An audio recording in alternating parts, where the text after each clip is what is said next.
Quero convidar os irmãos para abrir a palavra de Deus, segundo o Evangelho de Lucas, capítulo 12, versículos de 13 até o versículo 21.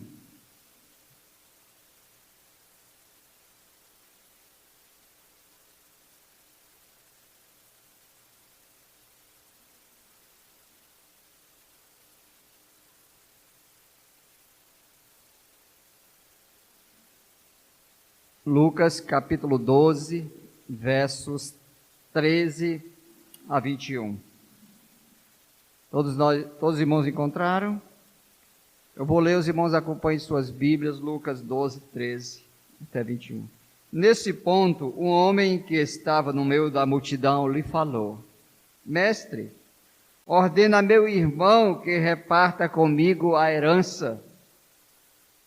Mas Jesus lhe respondeu: Homem, quem me constituiu juiz ou partidor entre vós? Então lhes recomendou: Tende cuidado e guardai-vos de toda e qualquer avareza, porque a vida de um homem não consiste na abundância dos bens que ele possui.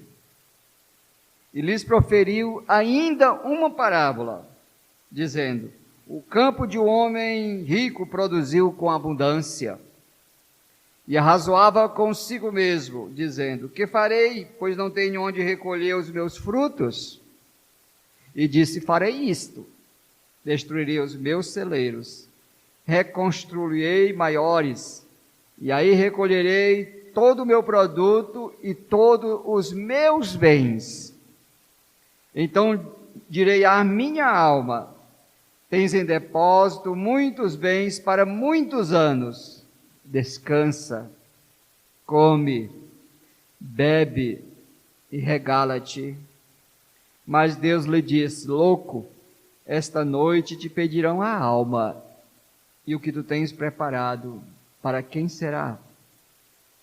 Assim é o que entesoura para si mesmo, e não é rico para com Deus. Deus abençoe a sua palavra nos nossos corações. Amém, irmãos.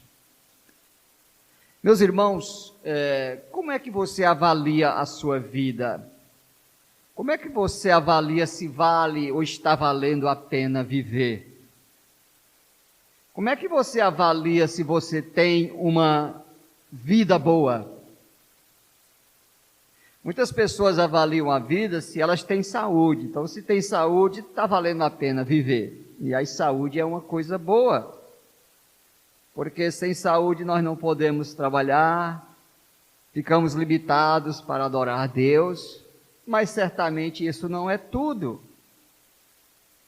Há muitas pessoas sadias que estão perdidas, que morrem e vão para a perdição. Outras pessoas avaliam se a vida vale a pena ser vivida pela quantidade de dinheiro que elas têm. Se elas têm uma conta bancária robusta, se elas têm muitas propriedades, se elas têm riquezas. E então elas colocam toda a sua confiança nestas coisas. E aí termina vivendo uma vida de avareza. O que é avareza? Avareza é quando a pessoa faz tudo possível para adquirir bens, mais bens.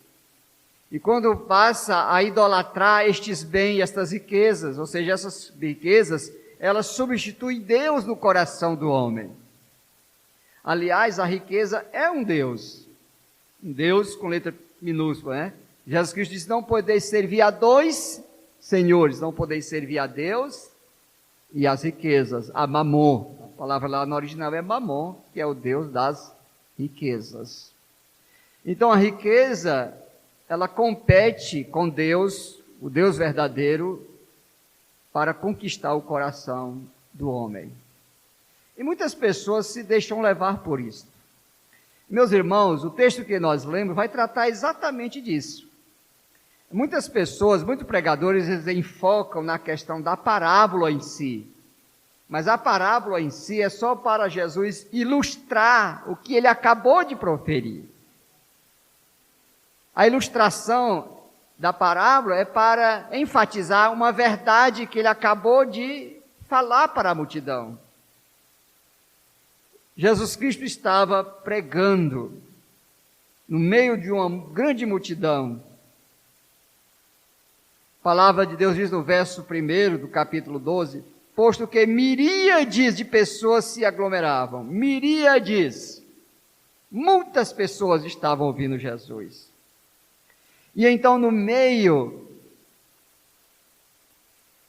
do seu discurso, da sua pregação, um homem se levantou, verso 13, nesse ponto, um homem que estava no meio da multidão lhe falou, mestre, ordena a meu irmão que reparta comigo a herança.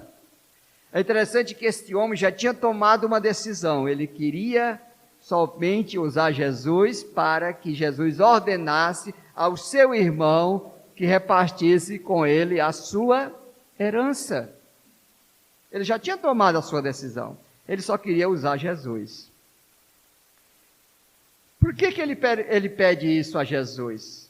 Porque naquele tempo os rabis, os mestres, eles tinham também essa incumbência. Eles faziam essa intermediação de repartir heranças, de riquezas entre as pessoas. Então ele tinha também essa incumbência, não só de ensinar as pessoas, mas também de ser como um mediador entre as partes envolvidas numa questão de herança. Então, ele estava querendo usar Jesus. Jesus que era um grande mestre, um grande rabi. E então ele diz, mestre, ordena a meu irmão que reparta comigo a herança. Não sabemos o contexto, mas o certo é que ele tinha uma causa, talvez na justiça, um problema de família, e o seu irmão não queria dar parte dele, então ele queria usar Jesus. Agora veja a resposta de Jesus. Mas Jesus lhe respondeu, homem, quem me constituiu juiz ou partidor entre vós? Ele entendeu mal a missão de Jesus. Jesus não veio para ser mestre e juiz de partir heranças, fazer partilha das pessoas. Essa não foi a missão do Senhor. Ele não desceu do céu. Ele não deixou a sua glória para servir de mediador entre pessoas que estavam envolvidas em querelas, em disputas de heranças. Jesus Cristo disse, eu não vim para essas coisas. Quem me foi que constituiu? Aí Jesus vai fazer uma afirmação. Então, lhes respondeu. Ou seja, ele aproveitou para falar para toda a multidão que estava ouvindo, não somente para o homem. Vê que está no plural. Então, lhes recomendou. Verso 15.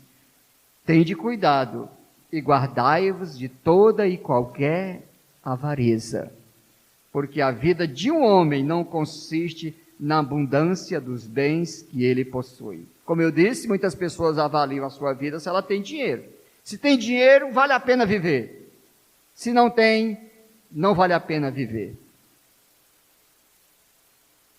Nós não queremos entrar na questão do valor do dinheiro, porque a Bíblia não proíbe o homem ter dinheiro nem ter riquezas.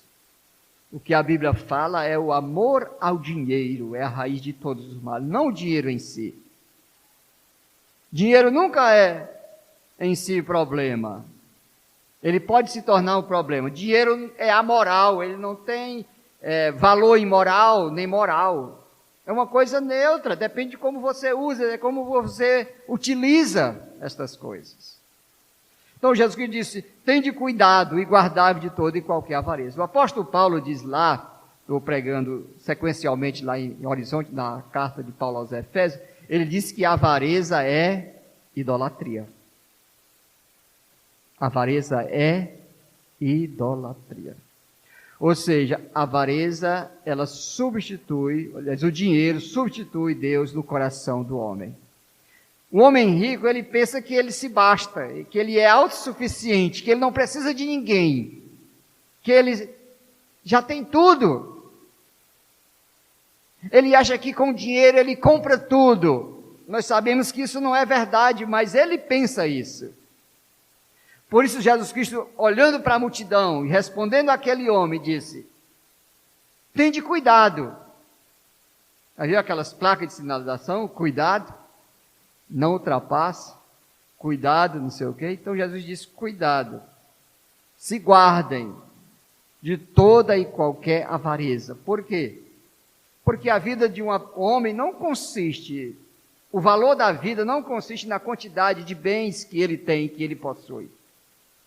Isso não dá valor à vida. Muito bem, a partir daí, Jesus Cristo vai contar uma parábola para ilustrar o que ele acabou de dizer. Então, a parábola em si, ela faz parte de um contexto maior, ou seja, de uma afirmação que Jesus acabou de dizer. O que é uma parábola?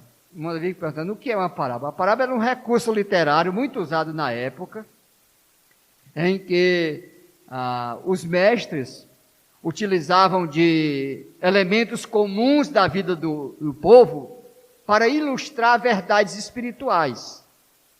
Jesus Cristo falou de ovelhas, eles entendiam muito bem o que era ovelha. Jesus Cristo falou de semeador, eles sabiam o que era isso, eles viviam numa região agropastoril.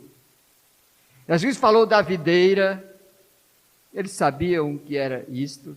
Então Jesus Cristo sempre utilizou de elementos comuns da vida do povo, mas com o objetivo de trazer verdades espirituais. Então esta era a parábola. Então Jesus Cristo vai contar uma parábola como ilustração da sua grande verdade. Qual foi a verdade que ele disse? Se cuidem de toda e qualquer avareza, se guardem de avareza, porque a vida boa, a vida de um homem não pode ser avaliada pela quantidade de bens que ele possui. Infelizmente nós temos esse conceito errado, a pessoa só vale o que tem. Mas para Deus não é assim. Muitas pessoas só são felizes, só andam com um sorriso no rosto se elas têm muito dinheiro. Então vale a pena viver. Mas Jesus Cristo disse que isso não é verdade, isso não reflete a realidade dos fatos. Aí Jesus Cristo vai contar uma parábola. Verso 16. E lhes proferiu ainda, veja aí. A parábola é para ilustrar a verdade que Jesus acabou de dizer. Então, se a gente pregar só na parábola, você perde o contexto. O contexto é exatamente, Jesus Cristo vai advertir contra a avareza, contra o amor ao dinheiro, contra idolatrar o dinheiro, contra fazer o dinheiro, propriedade, bem, riqueza, o seu tudo. Então Jesus Cristo vai contar a parábola. Ele começa dizendo o seguinte: o campo de um homem rico produziu com abundância. Preste atenção, meus irmãos, esse homem já era rico, e o seu campo, naquele ano, ele produziu com abundância. Então ele ficou mais rico ainda. Ele já era rico. E o campo produziu com muita abundância.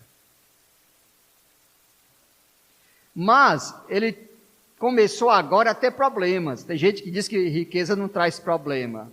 Traz sim. Ele tinha um grande problema agora. Porque ele não tinha onde recolher o produto da produção que ele tinha tido naquele ano. Os seus campos produziram com abundância. E então ele começa a conversar com ele mesmo. Preste atenção como o dinheiro traz problema. Primeiro, o dinheiro traz isolamento. Esse homem, ele estava sozinho falando com ele mesmo. Ele não tinha família, ele não tinha amigos, parece que ele não confiava em ninguém, ele tinha medo que todo mundo tomasse o dinheiro dele. Só pode, porque nem família ele tem. Ele arrazoava consigo mesmo, dizendo: que farei, pois não tenho onde recolher os meus frutos? Ele diz: eu não tenho onde recolher toda a produção, toda a abundância que os meus campos produziram. E aí ele vai encontrar uma solução. Ele vai dizer: e disse, farei isto, Preste atenção, que o tempo todo ele está falando sozinho. Verso 18, aliás. E disse, farei isto, destruirei os meus celeiros, reconstruirei maiores, e aí recolherei todo o meu produto e todos os meus bens. Então eu vou dizer para minha alma, ó minha alma, veja que ele está falando o tempo todo com ele mesmo. Tu tens em depósitos muitos bens, para muitos anos. Agora tu vai descansar, tu vai comer e tu vai te divertir. Que a palavra regalar, regala-te é divertir. Tu vai se divertir. Enfim, ele está planejando o quê? A sua aposentadoria. Né? Eu não vou mais trabalhar. Porque agora eu tenho muitos anos para frente e os meus campos produziram com abundância. Eu já sou rico, fiquei mais rico ainda, então não vou mais trabalhar, eu vou me aposentar. Aí Deus lhe disse, louco, esta noite pedirão a tua alma, e tu tens preparado para quem será. Aí é a parábola. Aí Jesus Cristo conclui no verso 21. A conclusão do verso 21 não faz parte da parábola. Jesus Cristo diz assim, assim é o homem que entesoura para si mesmo e não é rico para com Deus. Então essa é a conclusão de Jesus. Muito bem, agora eu quero analisar as partes da parábola com os irmãos. Este homem, ele, como eu disse, é muito rico. E ele então tem naquele ano uma grande fartura, uma grande produção. O inverno foi bom, os campos produziram com muita abundância. E então ele vai resolver o problema, derrubando, construindo outros maiores, vai recolher. Depois de tudo isso, ele diz que vai se aposentar. Agora eu quero chamar a atenção dos irmãos para o verso 20. Mas Deus lhe disse, louco, louco, louco. A palavra louco aqui não é doido, irmãos. A palavra aqui não é aquele que joga pedra, não. Que rasga dinheiro, vamos dizer, né? A palavra no original significa insensato, sem juízo. Uma pessoa que perdeu o senso da vida, a direção, o sentido da vida. Ele coloca o sentido da vida nas coisas. Então o Senhor chama ele de louco. Por que Deus chama ele de louco? Eu acredito que o Senhor chama ele de louco por duas razões. Essa é a minha interpretação. Primeiro, porque ele pensa que tudo que ele tem é dele, e não é. Preste atenção, meus irmãos, os pronomes possessivos que ele vai usar aqui. Olha os pronomes possessivos. Verso 17. E arrazoava consigo mesmo, que farei, por não tenho onde recolher o quê? Os meus frutos. Meus, ele está dizendo, é meu. Verso 18. E farei isso, destruirei os meus celeiros. Reconstruirei aí maiores, e recolherei todo o meu produto e todos os meus bens. Verso 19, direi o quê? A minha alma tens em depósito muito bem, para muitos anos come, bebe, recarte. Esse é o grande problema, irmãos. Esse é o grande problema nosso. É que nós não temos absolutamente nada. Tudo que temos é para administrarmos, porque tudo é do Senhor. Nós somos apenas mordomos. Paulo chama de nós, cristãos, de dispenseiros. Dispenseiro é aquele que cuidava da dispensa da casa, que administrava. Nós não temos nada. Mas nós temos a mania de dizer que tudo que a gente tem é nosso. Esse pronome possessivo é um negócio sério. Eu já vi pastor dizendo até assim, a minha igreja. Isso é um erro, ninguém tem igreja. Ninguém tem igreja. A igreja é do Senhor, foi Ele que comprou com o seu sangue. Foi Ele que resgatou, a igreja é dele. Tem muitos pastores que se alvoram de donos mesmo. Se acham verdadeiros donos do rebanho. Mas quem morreu e comprou a sua igreja foi Cristo com o seu próprio sangue. Nós não temos nada. Eu já vi muita gente dizer assim, eu vou entregar o meu dízimo. Você não tem dízimo, o dízimo não é seu. Tanto é que se você ficar com o dízimo, Deus chama você de quê? Ladrão. Se fosse seu, Deus não chamava de ladrão. É seu. Mas se você se aposta daquilo que não é seu, você é ladrão, diz a palavra de Deus. Então nós não temos nada, irmãos. Tudo que temos é para administrar. O Senhor coloca em nossas mãos para administrar. Esse é o grande problema desse homem.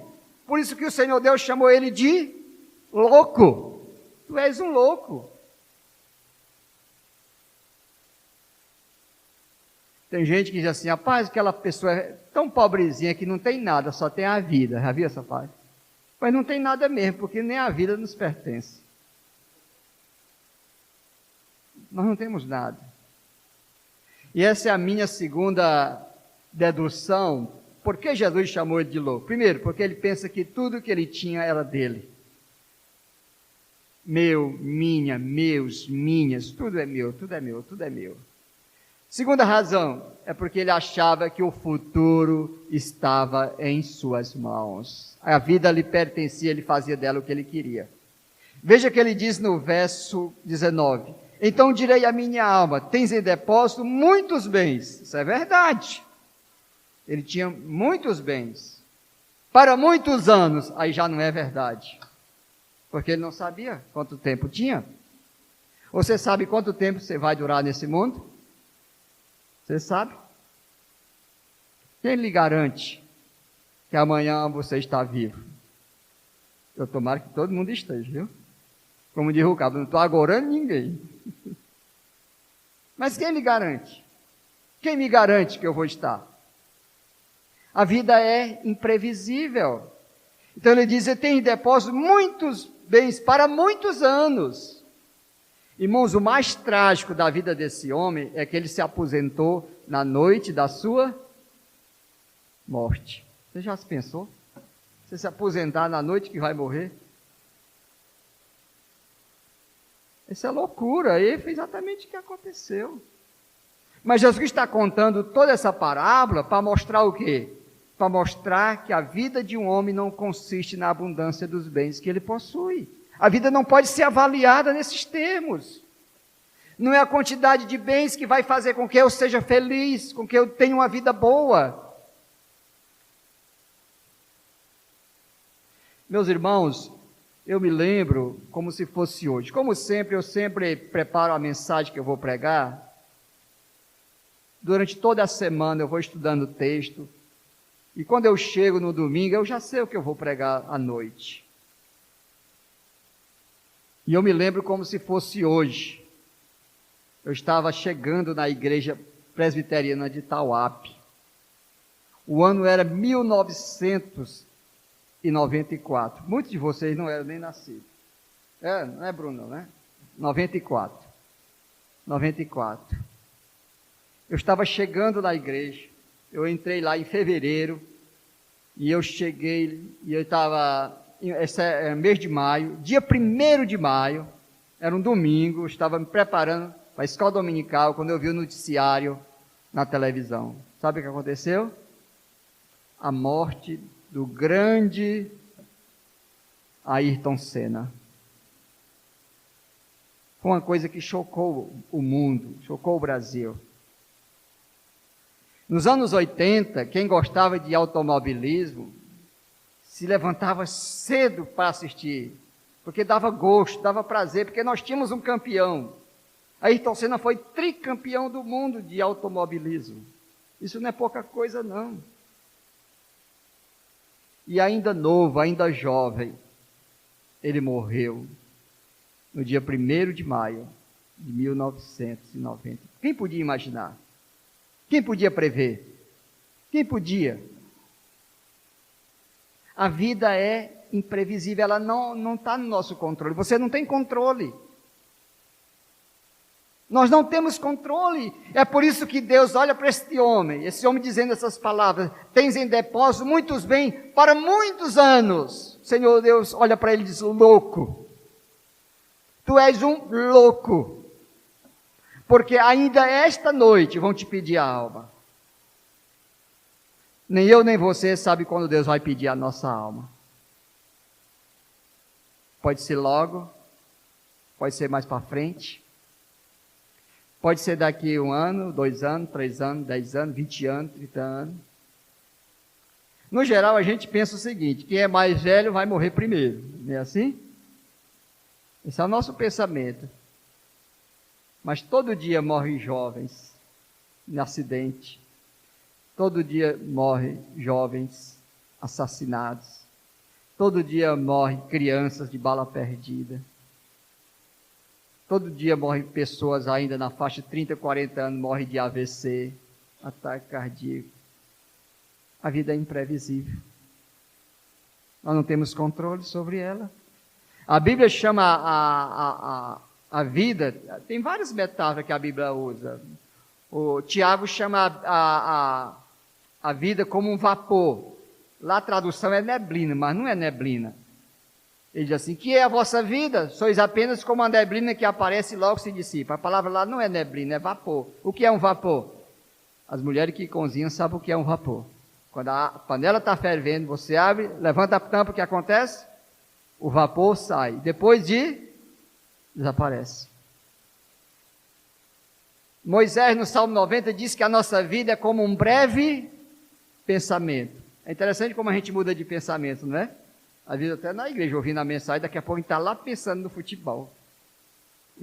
A gente muda o pensamento rápido. A gente não consegue ficar pensando numa coisa todo tempo, porque a gente muda muito rápido. É isso exatamente que é a nossa vida. Nós não temos controle nenhum. Você não tem controle nenhum. Então Deus olha para aquele homem que proferiu estas palavras e diz: louco, esta noite vão te pedir a tua alma, e o que tu tens preparado para quem será? O Senhor Jesus Cristo, no outro texto, diz assim: que aproveita o homem ganhar o mundo inteiro e perder a sua alma. O que aproveita? Claro que não é possível o homem ganhar o mundo inteiro. Ninguém ganha o mundo inteiro, por mais rico que seja. Mas mesmo que alguém consiga ganhar o mundo inteiro, se ele perder a sua alma, nada disso lhe aproveitará. Nada feito. Nada disso aproveitará. Meus irmãos, isso aqui não é coisa de brincadeira. As verdades de Deus a respeito do céu e do inferno, da condenação, é coisa séria. Aqui que vai selar o seu destino. E aqui você tem que pensar. A vida é imprevisível. Nós temos que estar preparados todos os dias para que quando o Senhor nos chamar, nós possamos estar na sua presença, de cabeça erguida, confiando nos méritos do nosso Senhor e Salvador Jesus Cristo. Muito bem, depois que Jesus fez a afirmação: guardai-vos de toda e qualquer avareza, porque a vida de um homem não consiste na abundância de bem que possui. Depois que Jesus conta a parábola para ilustrar, ele vai concluir no verso 21. Assim é o homem que entesoura para si mesmo e não é rico para com Deus. Porque você quer ser rico nessa terra ou você quer ser rico para com Deus? Se Deus lhe der riqueza, tudo bem, administre. Mas se Ele não lhe der, não corra atrás. Não faça disso o alvo da sua vida. Não faça disso o seu tudo. Não faça disso o objetivo da sua vida.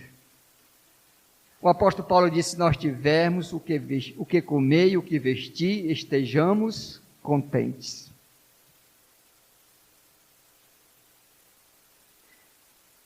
Esse texto se aplica para todos nós, irmãos. Para aquela pessoa que não é crente, ela tem que ter cuidado. Porque qualquer hora Deus pode lhe chamar. Um acidente, num abrir e piscar de olhos, você pode estar noutra dimensão, noutro lugar. Mas também, meus irmãos, tem uma palavra para nós que somos crentes. Sabe qual é? É que nós precisamos honrar o Senhor com os nossos bens. A nossa vida não pode consistir em acumular riquezas, porque isso não traz felicidade. Isso não traz o sentido real da nossa vida, da nossa existência. Nós fomos criados para adorar o nosso Deus, não para adorar propriedades, bens, riquezas ou qualquer outra coisa. Tem muita gente rica, mas que é pobre para com Deus. Assim é o que entesoura para si mesmo e não é rico para com Deus. Este versículo também, essa parte também, aliás, nos ensina uma outra grande verdade, sabe qual é? Nós só temos uma vida para servir a Deus. Você não tem duas vidas.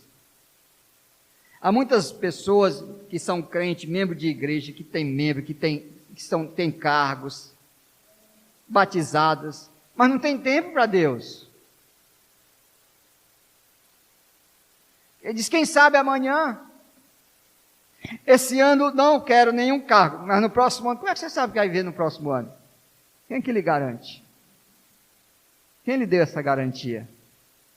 Nós só temos uma vida, e essa vida deve ser gasta na obra de Deus. John Piper, o teólogo americano, ele tem um livro muito interessante que você pode ler para você e pode ler para evangelizar. O nome do livro é Não Jogue Sua Vida Fora. Há muitas pessoas jogando sua vida na lata do lixo, porque vivem para si mesmas, mas não é rica para com Deus. Que o Senhor Deus possa ter falado nossos corações e ter nos advertido. Lembre-se, você não tem controle sobre sua vida. Você não tem garantias de que vai viver 10, 20, 30 anos, 40, 50. Você não tem nenhuma garantia. Deus não lhe disse isso. Por isso nós temos que viver como se nossa chamada fosse amanhã, como se o nosso fim estivesse bem próximo. Viver para a glória de Deus, cada instante, cada momento das nossas vidas. Que Deus nos abençoe. Amém, meus irmãos. Amém, irmãos? Parece que o cara foi desanimado, né? Vamos orar. Nosso Deus, nosso Pai, te louvamos, Senhor, porque nós temos a riqueza maior deste mundo, que é a salvação da nossa alma, o perdão dos nossos pecados, Senhor. E a Tua palavra nos garante que se nós buscarmos o Teu reino e a Tua justiça, ó Pai, todas as coisas nos serão acrescentadas. Não nos deixa ter um pensamento do mundo, pensamento de acumular bens, riqueza, propriedades, achando que isto é o sentido da vida, que isso traz felicidades. Ó Deus, isso não é verdade. Nós fomos criados para Ti mesmo, já dizia o Teu grande servo Agostinho, e a nossa alma não encontrará repouso enquanto não descansar em Ti. O homem pode ter tudo neste mundo e não ter nada. Senhor, nos ajuda a compreender também que nossa vida está em Tuas mãos. O Senhor dá e o Senhor tira. O Senhor faz viver e o Senhor também faz morrer. Nos ajuda nesse pouco tempo que temos neste mundo, Senhor. Colocar nossa vida diante do Teu altar. Consagrar nossa vida, nossos bens, nosso talento, nosso tudo para a Tua glória. Não nos deixa sermos loucos, acharmos que temos controle sobre a nossa vida, sobre os acontecimentos ao nosso redor. Mas nos ajuda a sempre confiar em Ti e saber que Tu és o nosso Deus, o nosso Senhor. Pedimos a Tua bênção para esta igreja, Senhor. Pedimos a Tua bênção também para cada membro, para aquelas pessoas que não são crentes, Senhor. Fala os seus corações, mostra a elas, ó Pai, que elas estão jogando as suas vidas fora, estão desprezando aquilo que elas têm de maior valor, que é a sua alma. Uma alma vale mais que o mundo inteiro. e não podemos desperdiçá-la acumulando bens, tesouros deste mundo. Nos ajuda a sermos ricos, mas ricos para contigo. Pedimos a tua bênção, em nome de Jesus. Amém, irmãos.